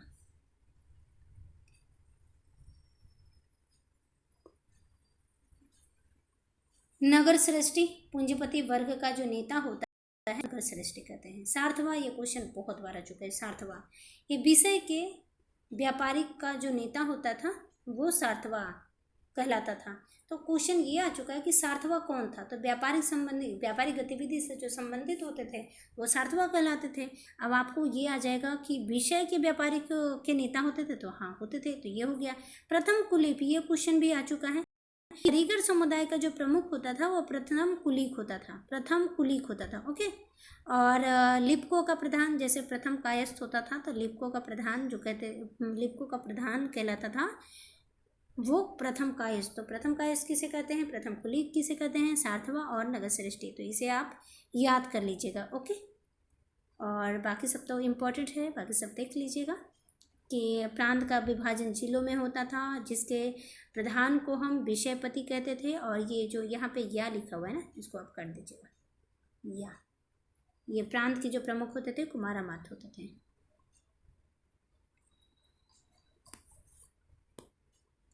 अब यहाँ पे ग्राम सभा को मध्य भारत में, ये इम्पोर्टेंट है कि ग्राम सभा को मध्य भारत में क्या कहा जाता था, तो ग्राम सभा को मध्य भारत में पंचमंडली कहा जाता था, पंचमंडली। और बिहार में क्या कहा जाता था, तो ग्राम जनपद कहा गया। ओके, ग्राम जनपद कहा गया। न्याय व्यवस्था में हम देखते हैं कि न्याय व्यवस्था कैसे थी गुप्तकाली, तो गुप्त काल में न्यायालय 4 प्रकार के होते थे। ठीक है, और ये तो पता है कि न्याय व्यवस्था का सर्वोच्च अधिकारी कौन था, तो राजा होता था। ओके, ये राजा होता था। तो 4 प्रकार विभाजित थे। राजा का न्यायालय होता था जो सर्वोच्च न्यायालय होता था, कोई अपील दायर नहीं की जा सकती जैसे कि अभी होता है। पुग होते थे, श्रेणी होते थे, कुल आते थे। यह क्वेश्चन ऐसे आएगा कि जो पुग कौन थे, पुग श्रेणी कुल कौन थे। ये तो राजा का न्यायालय तो बता दीजिएगा, पुग श्रेणी कुल क्या थे, तो ये क्या था, न्यायालय था, तो याद रखिएगा। दंड क्या है, न्यायाधीश को महादंड नायक और सर्वदंड नायक कहा जाता था, तो ये से ध्यान रखिएगा। पहली बार स्पष्ट तौर पर दीवानी और फौजदारी मामलों को परिभाषित किया गया। तो ये इंपॉर्टेंट है कि गुप्त काल में क्या हुआ कि दीवानी और फौजदारी जो मामले होते थे, जैसे कि दीवानी मामले क्या होते हैं, दीवानी मामले जो होते हैं संपत्ति से संबंधित मामले को दीवानी मामले कहा जाता था, और फौजदारी मामले जिसमें मारपीट से संबंधित होते थे वो फौजदारी मामले के अंतर्गत आता था। तो गुप्त काल में क्या हुआ कि दोनों का स्पष्ट विभाजन हुआ। तो ये इंपॉर्टेंट है कि गुप्त काल क्यों फेमस है, तो इस वजह से भी फेमस है। कि ये मौर्य काल में नहीं देखा जाता, जो गुप्त काल में इसमें स्पष्ट रूप से वर्णन किया गया है। इस काल में जैसे कि विभाजन होने का कारण भी था कि इस काल में जैसे दान की जो प्रथा थी वो बहुत ज़्यादा ही बढ़ गई थी, और बढ़ने के साथ क्या हुआ था कि वर्गों का विभाजन, वर्गों के पास आपस में लड़ाइयाँ भी हो जाती हैं, जिससे कि क्या होता है ना कि जो न्यायिक कार्य होते हैं वो ज़्यादा बढ़ जाते हैं। तो आप इसे ध्यान रखिएगा। सैन्य व्यवस्था में देखते हैं कि सैन्य प्रशासन का सर्वोच्च सेनापति होता था और जिसके सर्वोच्च अधिकारी महाबलाधिकृत था। ठीक है। गुप्त काल में राजा के पास अस्थायी सेना, पदाति, रथरोही, अश्वरोही और गज सेना होती थी। तो इसे आप ध्यान रखिएगा कि कौन कौन से सेना होते हैं। ओके। पदाति पैदल चलने वाला, रथरोही, अश्वरोही और गजरोही। रथरोही रथ वाला जो होता था, अश्वरोही जो होता है, अश्व मतलब घोड़ा होता है, गज सेना जो होता था वो हाथी का सेना। साधारण सैनिक, ये क्वेश्चन याद कर लीजिएगा कि साधारण सैनिक को गुप्त काल में चाट कहा जाता था और पुलिस कर्मचारी को भाट कहा जाता था। चाट भाट जैसे है ना, चाट और भाट, तो चाट किस साधारण, साधारण को चाट जाते हैं। ठीक है। तो ऐसे याद कर लीजिएगा कि साधारण सैनिक जो होते थे, पुलिस कर्मचारी भाट होते थे। हाँ, ये याद कर लीजिएगा। भंडारागारिक जो होते थे, रसद व्यवस्था का अधिकारी होता था। रसद की व्यवस्था करने वाला अधिकारी जो होता था रणभंडागारिक होता था। तो ये इंपॉर्टेंट है, आप इसे ध्यान कर लीजिएगा। ओके। वैसे ये जो है रणभंडारागारिक, ये नेट में क्वेश्चन आ चुका है। और राजस्व के स्रोत देखते हैं कि गुप्तकालीन में राजस्व के स्रोत हैं। किसी भी समाज को स्थापित करने के लिए वित्त तो बहुत ही इंपॉर्टेंट होता है ना, राजस्व इंपॉर्टेंट है। तो राज्य की आय का मुख्य स्रोत क्या था? भूमि था। भूमि पर सम्राट का स्वामित्व होता था और वह भूमि से उत्पन्न उत्पादन का 1/6 भाग लेने का अधिकारी होता था। 1/6, ओके, 1/6 भाग ये लेता था, 1/6 भाग। इसीलिए कालिदास ने सम्राट को क्या है, षष्ठ मास वृत्ति कहा। ओके, षष्ठ मास वृत्ति कहा। तो ये इंपॉर्टेंट है कि कालिदास ने किसको कहा, तो षष्ठ मास वृत्ति कहा। हिरण्य, ये इंपॉर्टेंट था, ये मैं अलग से जोड़ दी हूँ कि हिरण्य किसको कहते हैं, हिरण्य कर। तो नगद कर जो देते थे ना उसको हिरण्य कहते थे, और अन्न के रूप में जो कर दिया जाता था उसको मेय कहते थे। तो क्वेश्चन ये आएगा कि हिरण्य कौन था, हिरण्य क्या था, हिरण्य क्या था? तो आप क्या कहिएगा कि हिरण्य जो था वो नकद कर था। और मेय क्या था, मेय, तो मेय जो था वो अन्न के रूप में लिया जाने वाला कर था। तो हिरण्य और मेय दोनों का आप याद कर लीजिएगा कि क्या था ये। और भूमि से जुड़े अधिकारी थे, तो अधिकारी देख लेते हैं कि ध्रुवीकरण कौन थे, तो भूमि कर संग्रह अधिकारी थे। महाचपटलिक या कर्णिक कौन थे, तो आय व्यय और लेखा जोखा करने वाला अधिकारी होते थे। और ये क्वेश्चन, ठीक है, ये क्वेश्चन आ चुका है, ये क्वेश्चन मैं देख चुकी हूँ एग्जाम में। शौल्किक जो है वो सीमा शुल्क या भूमि कर अधिकारी होता था। ठीक है, शौल्किक, श से सीमा कर, तो शौल्किक सीमा। फिर न्यायाधीश होता था, तो न्यायाधीश भूमि संबंधी विवादों का निपटारा करने वाला अधिकारी। और इस काल में तो आपको पता है कि भूमि विभाजन बहुत ज़्यादा होता है, भूमि का जो दान प्रथा ये ज़्यादा होता है, और इस समय जो विवाद होते हैं वो भी बढ़ जाते हैं, साथ ही साथ वो भी बढ़ते हैं, इसीलिए न्यायाधीश के पद भी आते हैं। ओके, तो आप इसे ध्यान रखिएगा। ये राजस्व के स्रोत होते हैं 1/6, और 1/6 जो होता है वो मौर्य काल में भी लिए जाते हैं। अब कर व्यवस्था, कौन कौन से कर व्यवस्था था ये जानना अति आवश्यक था, कि जैसे कि भाग जो था, भाग उपज का 1/6 लिया जाता था। और भोग क्या था कि राजा को प्रतिदिन दैनिक वस्तुओं के रूप में दिया जाता था, उसको भोग कहते थे। उद्रंग, ये इंपॉर्टेंट है, याद कर लीजिएगा कि अस्थाई, देखिए अंतर यहाँ पे देखिए कि जो उद्रंग होता था वो अस्थाई कृषकों पर लगाया जाता था। ओके, भूमि कर होता था। ऊपरी कर अस्थाई कृषकों पे, आज के जो कृषक हैं, अस्थाई जो कृषक रहेंगे उन पे उद्रंग कर लगाए जाएंगे, और ऊपरी कर अस्थाई कृषकों पर लगाए जाएंगे। ओके, तो दोनों का अंतर जरूर याद कर लीजिएगा। ये तो याद रहेगा आपको, बट ये याद नहीं रहेगा, तो दोनों का अंतर, यहाँ कन्फ्यूजन अंतर का हो जाएगा। तो अस्थाई उद्रंग जो होता था अस्थाई। फिर भूतावाद प्रत्यात कर, ये भी इंपॉर्टेंट है कि भूतावाद प्रत्यात जो होता है, प्रताय ये विदेशी वस्तुओं की आयात पे लगाया जाता है। शुल्क है, सीमा, ये इम्पोर्टेंट उतना ही है, आप शुल्क से सीमा तो लगा ही सकते हैं, बट ये तीनों इम्पोर्टेंट हैं कि उद्रंग है, ऊपरी कर है और भूतावात्य प्रत्यय है, ये इम्पोर्टेंट है, आप याद कर लीजिएगा। और नीचे देखते हैं कि मंदिरों एवं ब्राह्मणों को भूमि जो दान दी जाती थी उसे अग्रहार कहा गया। ये क्वेश्चन आया हुआ है, आईएएस में भी आया है, पीसीएस में भी अक्सर आता है कि जो दान में दी जाती थी भूमि उसे क्या कहा जाता था, तो अग्रहार कहा जाता था, अग्रहार। और ये भूमि दान देने का उद्देश्य क्या था, तो उस समय जो उद्देश्य था वो था शैक्षणिक उद्देश्य और धार्मिक उद्देश्य। शैक्षणिक उद्देश्य कि आप जो, मैं आपको जो भूमि दे रही हूँ, जैसे कि गुप्त सम्राट जो भूमि दे रहे थे तो कह रहे थे कि मैं आपको धार्मिक दृष्टि से दे रहा हूँ और यह शैक्षणिक दृष्टि कि आप वहाँ पे शैक्षणिक कार्य कीजिए, धार्मिक जैसे मंदिर वगैरह बनाइए, ये सब कार्य कीजिए, धार्मिक जो शिक्षाएँ होती हैं वो प्रचार प्रसार करवाइए। तो इसके लिए जो ब्राह्मणों, ये मंदिरों और ब्राह्मणों को भूमि दान दिया जाता था गुप्तों के द्वारा। ओके, और भूमि अनुदान प्रथा कब से प्रारंभ हुआ, ये आपको पता होगा, सातवाहन काल से प्रारंभ हुआ है। गुप्तकालीन सामाजिक व्यवस्था है, तो गुप्तकालीन जो समाज था वो परंपरागत रूप से 4 वर्गों में विभाजित था, जैसा आपको पता है कि ब्राह्मण, क्षत्रिय, वैश्य और शूद्र। ठीक है, ये आपको पता होनी चाहिए कि गुप्तकालीन व्यवस्था 4 वर्गों में विभाजित थी। ओके, और यहाँ पे देखिए फाहियान के वर्णन के अनुसार, फाहियान आए थे ना 499 से, सॉरी 399 से 415, ओके 415 के कालखंड में रहे थे भारत में।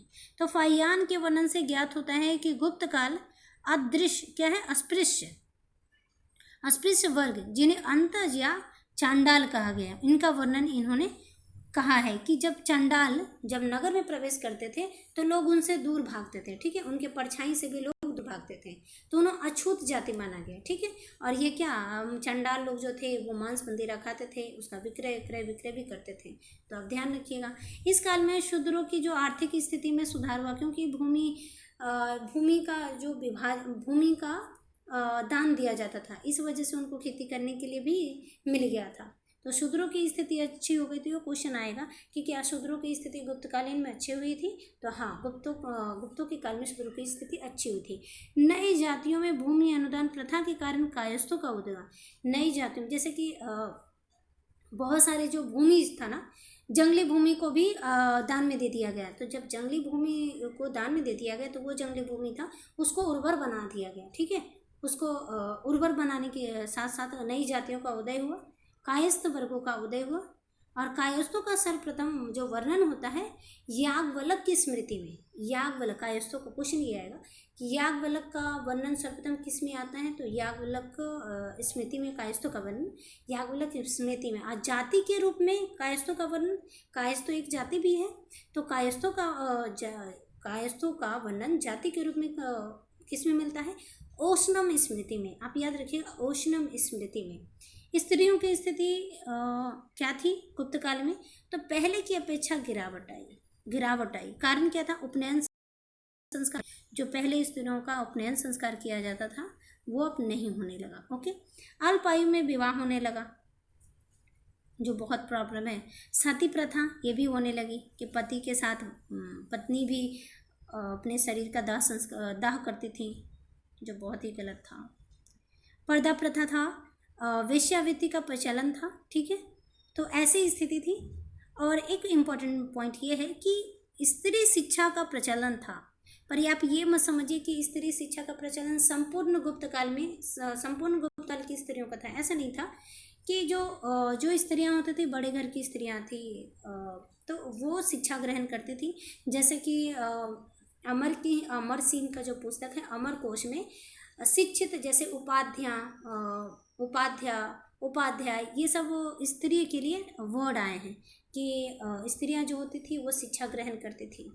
ठीक है, दास स्थिति क्या थी, तो दास का तो भैया प्रचलन था, गुप्त काल में प्रचलन था।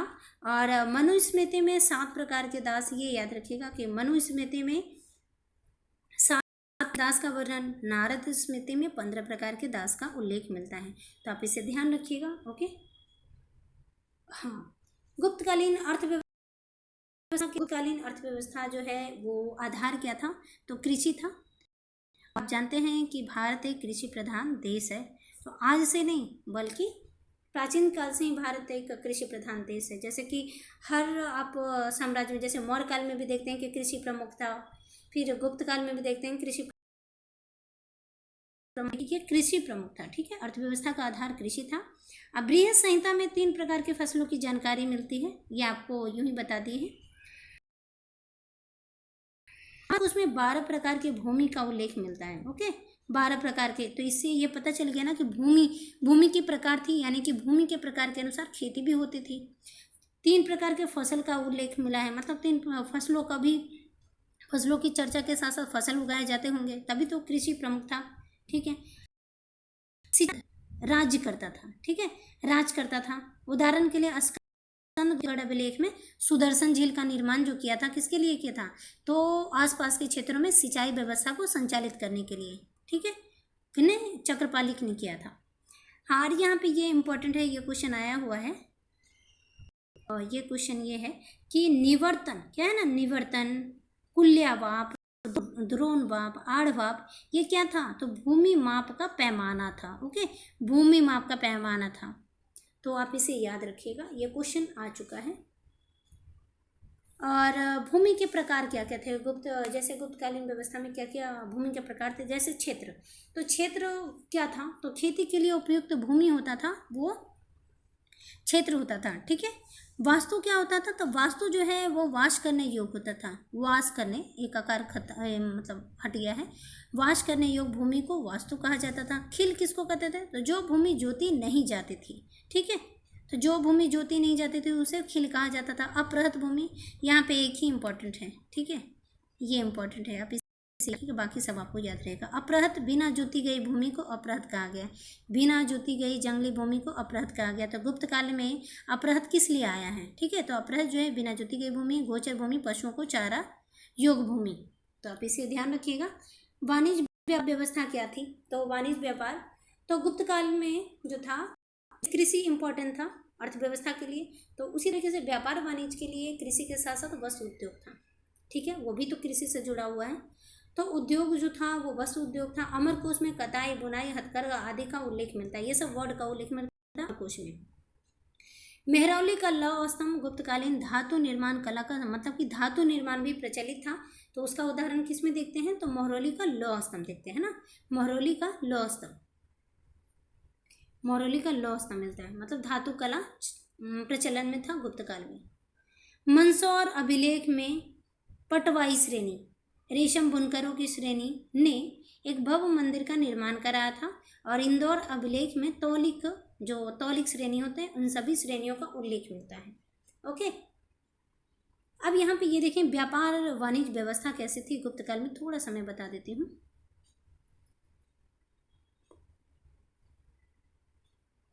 ताकि ये वीडियो थोड़ा लंबा हो जाएगा, पर गुप्त काल बहुत ही इंपॉर्टेंट है, इसलिए थोड़ा सा लंबा वीडियो बन रहा है। ओके, तो ये देखिए, ये भारत है, ये गुप्तकालीन व्यवस्था है, यह गुप्त यानी राजधानी हो गई यहाँ पे। और ये देखिए, ये जो व्यापार होता था, ये इधर होता था पश्चिमी साइड और ये पूर्वी साइड। तो गुप्त काल में क्या हुआ था कि मौर्योत्तर काल जो रोम के साथ व्यापार बहुत अधिक होता था, सरप्लस में था, बहुत ही अच्छा हो रहा था। पर गुप्त काल में क्या होता है कि व्यापारिक जो व्यवस्था होती है वो ये उनके साथ कम होता है, और इसके साथ साथ पश्चिमी जो पूर्वी जो एशिया होता है, पूर्वी के साथ व्यापार व्यवसाय जैसे ज़्यादा होता है। जैसे कि ये सब क्षेत्र जो है, इंडोनेशिया हो गए, जावा हो गए, सुमात्रा हो गए, ये सब क्षेत्रों से व्यापार व्यवसाय ज़्यादा होता है। और ये जो व्यापार व्यवसाय यहाँ पे देखिए, भृगु कच्छ, ये जो है भृगु कच्छ, यहाँ से एक बंदरगाह है भृगु कच्छ, यहाँ से व्यापार संचालित होता है। और पूर्वी क्षेत्र में ताम्रलिप्ति यहाँ पे है। ठीक है, ताम्रलिप्ति से पूर्वी क्षेत्र में व्यापार होता था, तो आप इसे ध्यान रखिएगा। ठीक है, अब यहाँ पे इंपॉर्टेंट है कि पुग किसको कहते थे गुप्त काल में? पुग क्या होता था? तो विभिन्न जातियों के व्यापारिक समूह। अंतर याद कीजिएगा, अंतर, कि पुग क्या होते थे? पुग, ओके, तो पुग जो होते थे विभिन्न जातियों के व्यापारिक समूह जो होते थे ना, विभिन्न जाति, ओके, विभिन्न जातियों के समूह को पुग कहते थे। श्रेणी कहते थे एक ही जाति की श्रेणी, एक ही जाति की। निगम कौन होते थे? तो व्यापारियों की समिति, जिसका प्रधान श्रेष्ठी कहलाता था। ओके,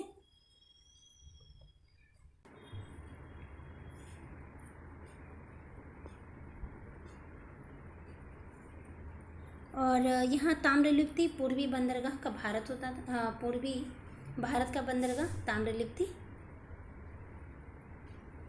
और ये भृगु कच्छ आपको हम बता चुके हैं कि ये भड़ौच गुजरात में था, ये पश्चिमी भारत का प्रमुख बंदरगाह था। तो ये आप इसे ध्यान रखिएगा कि गुप्तकालीन जो बंदरगाह थे ताम्रलिप्ति थे पूर्वी भारत का, और पश्चिमी का भड़ौच था। तो इसे आप याद रखिएगा। अब यहाँ पे मुद्राएं हैं कि गुप्तकालीन मुद्राएं में क्या था। तो गुप्त शासकों ने सर्वाधिक स्वर्ण मुद्राएं जारी की, और लास्ट समय में क्या हुआ, गुप्तों ने क्या की कि इसमें जो और भी मिलावटी सिक्के, सोने के मिलावटी सिक्के इन्होंने जारी करना आरंभ कर दिया था, क्योंकि गुप्तों की जो शक्ति थी वो धीरे धीरे छीन हो रही थी लास्ट में। तो गुप्त शासकों ने सर्वाधिक स्वर्ण मुद्राएं जारी की, ये इंपॉर्टेंट है, आप इसे याद रखिएगा। गुप्त शासकों ने सोने चांदी, अब यहाँ पे ये है कि सोने चांदी एवं तांबे के सिक्के चलाए। तो सोने के सिक्के को क्या कहते थे, दिनार कहते थे, चांदी के सिक्के को रुपये कहते थे, और तांबे के सिक्के को आपको बता चुके हैं पिछले वीडियो में, माशक कहते थे। ठीक है, ये माशक होता था, माशक। ओके, माशक कहा जाता था। और गुप्तकालीन सर्वाधिक सिक्के कहाँ मिले हैं, तो सर्वाधिक जो सिक्के मिले हैं वो भरतपुर बयाना में मिले। ठीक है, बयाना, और बयाना कहाँ है, तो भरतपुर जिला के, ये राजस्थान में मिले हैं। ठीक है, तो आप इसे ध्यान रखिएगा। ये फ्रंट का है, ये आगे का, और ये पीछे का सिक्के का ये चित्र देख लीजिए। ओके, तो आप इसे ध्यान रखिएगा कि बयाना जो है किस लिए फेमस है। अब है कि गुप्तकालीन धार्मिक स्थिति क्या थी। तो धार्मिक स्थिति में पहला पॉइंट देखते हैं कि वैष्णव धर्म के अनुयायी थे, जैसा कि बता चुके हैं, और राजधर्म, वैष्णव धर्म को राजधर्म बनाया, गरुड़ को राजकीय चिन्ह बनाया। गरुड़ को क्या बनाया, तो राजकीय चिन्ह। ठीक है, तो गरुड़ जो चिन्ह था वो किस साम्राज्य का राजकीय चिन्ह था, तो गुप्त काल का चिन्ह था। पंचायत शैली का देवगढ़ का दशावतार मंदिर प्रमुख है। ठीक है, ये मध्य प्रदेश में देवगढ़ का दशावतार मंदिर ललितपुर में। अब ये पंचायतन शैली क्या था ये देखेंगे मंदिर का, जो आज भी वर्तमान में हम देखते हैं मंदिर का। ये है बड़ा मंदिर है, ये बड़ा मंदिर है, ये बड़े देवता हैं, और यहाँ पे बहुत सारे छोटे छोटे देवताएं हैं। ठीक है, छोटे छोटे देवता बोलते हैं पंचायत शैली। ठीक, तो एक बीच में प्रमुख देवता होते हैं, और चारों साइड जो होते हैं वो छोटे छोटे देवता होते हैं। ये आप आज भी मंदिर में देखे होंगे। ठीक है, और तीसरा देखिए कि हिंदू धर्म के 3 महत्वपूर्ण पक्ष, गुप्त काल में हिंदू धर्म के 3 महत्वपूर्ण पक्ष विकसित होते हैं। पहला पॉइंट ये है कि मूर्ति उपासना के लिया। ठीक है, दूसरा है यज्ञ का स्थान उपासना ने ले लिया। पहले यज्ञ होता था, बड़े बड़े जो यज्ञ होते थे। अब क्या है कि अब छोटे जो स्थानीय जो प्रजा होती थी उनके पास तो उतनी संपत्ति होती नहीं थी कि वो बड़े बड़े यज्ञ कराएं, तो यज्ञ नहीं बल्कि उपासना करते थे। अब बड़े बड़े राजा महाराजा तो ये तो यज्ञ करते ही थे, जैसे कि अश्वमेध यज्ञ लोग किए हैं। तो ठीक है, और तीसरा पॉइंट है कि वैष्णव तथा शैव धर्म का यहाँ पे समन्वय होता है इस गुप्त काल में, तो आप इसे ध्यान रखिएगा। और साथ ही साथ जैन धर्म, बौद्ध धर्म का प्रचार प्रसार इस काल में होता है। महायान शाखा के अंतर्गत बोधिसत्व की प्रतिमा भी बनाई जाती थी इस काल में, बोधिसत्व की प्रतिमा। और कहाँ देखते हैं, तो अजंता की गुफा में। ठीक है, 16, 17, 19 में। गुप्त काल में षड दर्शन स्थापित हुआ। ठीक है, तो इसे आप ध्यान रखिएगा। और षड दर्शन में यहाँ पे देख लेते हैं कि षड दर्शन में क्या क्या कौन कौन से दर्शन थे। तो सबसे पहले जो थे, सबसे पहले न्याय दर्शन थे। न्याय दर्शन के जो प्रवर्तक हैं वो कौन कौन है, तो अक्षयपाद गौतम है। अक्षयपाद गौतम, तो याद रखिएगा। योग के कौन है, तो योग के पतंजलि हैं, पतंजलि। वैशेषिक या कनाद, इनके हैं उलूक। ये क्वेश्चन बीपीएससी में आ चुका है, और किस में आया है, तो 65 में आया है। 65 बीपीएससी में ये क्वेश्चन आ चुका है, परमाणुवाद। ठीक है, तो वैशेषिक या कनाद जिनको उल्लूक कहते हैं, प्रतिपादक हैं वो लोग। पूर्वी मीमांसा जिनके संस्थापक कौन है, जैमिनी है पूर्वी मीमांसा। उत्तर मीमांसा या वेदांत, देखो वेदांत किसको बोलते हैं, वेदांत तो क्या है कि जो ऋग्वेद काल में जो क्या हुआ, वैदिक काल में वेद की रचना, मतलब कि वेदों को सही तरीके से समझने के लिए वेदांत का रचना किया गया था। और उसके कितने होते हैं, 6 भाग होते हैं। तो ये वेदांत जो है कि उत्तर मीमांसा या वेदांत, उत्तर मीमांसा को वेदांत कहा जाता था। और इसके जो संस्थापक थे, प्रवर्तक थे, ये बादरायण थे। तो याद रखिएगा। ओके, बौद्धरायण थे। शांख एक दर्शन था जिसके प्रवर्तक थे कपिल। तो कपिल इसके प्रवर्तक थे, तो इसे भी याद कर लीजिएगा। और ये क्वेश्चन जो है ना, ये बहुत इंपॉर्टेंट है, मिलान करने के लिए अक्षर आता है। ओके, तो आपको इस ग्राफ से आपको याद हो जाएगा। ओके, गुप्तकालीन कला एवं साहित्य। तो गुप्त काल कला एवं साहित्य की दृष्टि से स्वर्ण काल था, और इस काल में स्थापत्य कला, मूर्ति कला एवं चित्रकला के साथ साथ अन्य विविध कलाओं का उत्थान हुआ। मतलब समझे कि गुप्त काल को स्वर्ण युग क्यों कहा जाता था। ठीक है, गुप्त काल को स्वर्ण युग क्यों कहा जाता था। तो साथ ही क्या हुआ कि स्थापत्य कला का विकास हुआ, मूर्ति कला का विकास हुआ, चित्रकला का विकास हुआ और अन्य विधायी कला का विकास हुआ। साथ ही साथ धार्मिक जो नए नए विशेषता थी इस काल में विकास हुआ। जैसे कि आपको बताएं न्यायिक व्यवस्था में कि फौजदारी और दीवानी व्यवस्था दोनों का अलग अलग स्वरूप में विभाजन हुआ।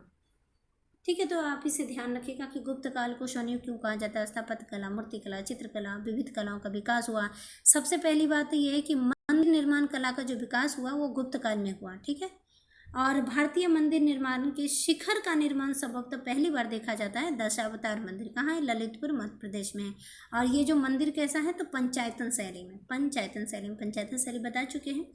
और यहाँ पे प्रमुख विशेषता यहाँ पे देख लेते हैं कि प्रथम बार रचनात्मक मंदिरों का निर्माण हुआ गुप्त काल में, इसीलिए इसको स्वर्ण युग कहते हैं। विदेशी प्रभाव से मुक्त है, यानी कि स्वदेशी प्रभाव युक्त थे। ठीक है, कुषाण आदि पूर्ववर्ती कालीन जो नग्नता था मूर्तियों में, वो नहीं था, इस काल में नहीं था। तो ये उनकी मतलब भारतीय संस्कृति की अपनी ये विशेषता है, नग्नता का लोप होना। ठीक है, पाषाण का अत्यधिक प्रयोग हो गया, साथ ही ईंटों का। पाषाण देखिए कि किसी भी कला में, स्थापत्य में पाषाण का प्रयोग होगा तो उसका अस्थायित्व होगा।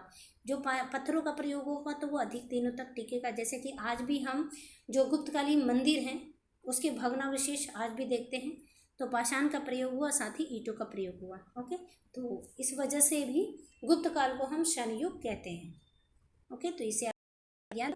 अब गुप्त जो मूर्ति कला और चित्रकला क्या था, तो मथुरा, सारनाथ और पाटलिपुत्र मूर्ति कला का प्रमुख केंद्र था। और इससे पहले आपको पता होगा कि ये मौर्योत्तर काल में मूर्ति कला, 3 प्रकार की मूर्ति कला थे। एक था गांधार कला, और दूसरा था मथुरा कला, और तीसरा था अमरावती मूर्ति कला।